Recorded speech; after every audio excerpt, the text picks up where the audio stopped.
How bad is corruption in the Nigerian government or in the Nigerian system?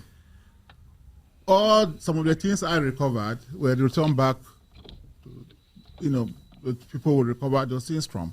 For instance, there was this case of somebody will recover 80 S-Class Mercedes-Benz car, brand new, houses, farms, motorcycles, and so forth. In a house in Jabi, under information, we got intelligence, and we went there, we saw all those things.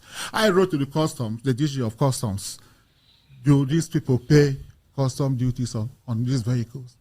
80 brand new S-Class, armored plated.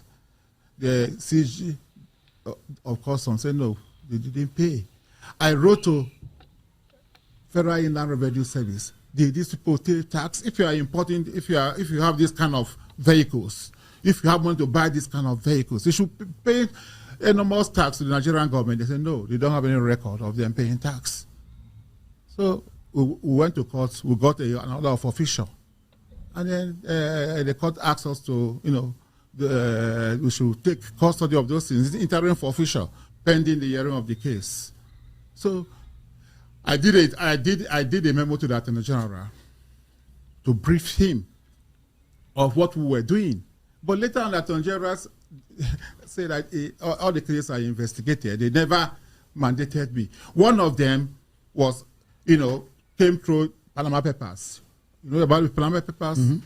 A Nigerian senator, former military governor, was mentioned that he has properties in offshore islands.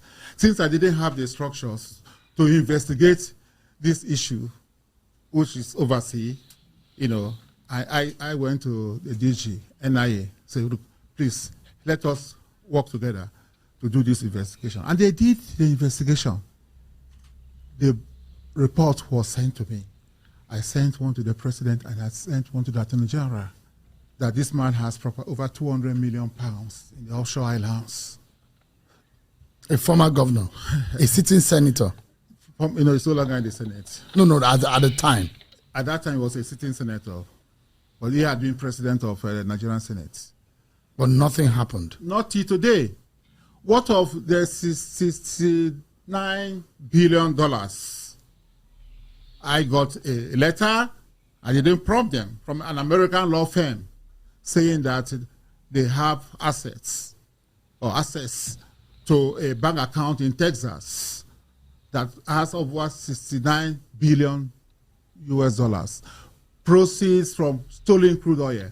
And the 9 billion, 69, the proceeds from the crude oil is 60 billion. The 9 billion is, they mentioned the name, Patrick Aziza, who was National Security Advisor.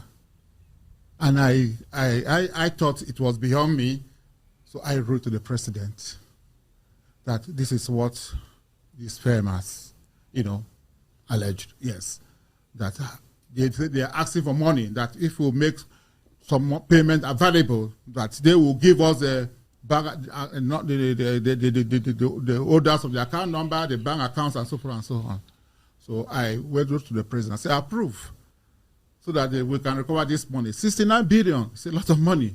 Of course, nothing came out of it. Up to now. I also did a letter to Attorney General to brief him. But do you know what he said? The day he saw my wife, he laughed in a very sarcastic manner. I think Obla claimed that he would recover 69 billion US, as he recovered the money. He was being sarcastic. How would I recover the money when you didn't act as the Attorney General?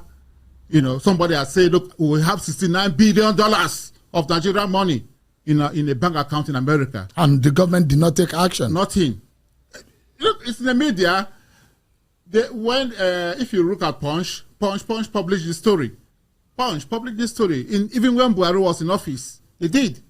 I think if I would download it and send it to you, nothing was done. It feels like the government you work for was a failure in that respect. I have said so, that I was disappointed, because I believe so much in the former president, and I worked passionately for him. But would you attribute the underdevelopment of our country today to corruption? Why not?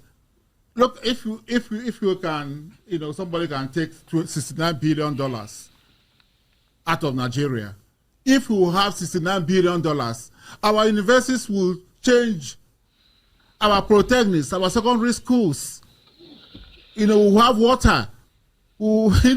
And this is just a tip. That is just a tip of the iceberg. There are so much more. More.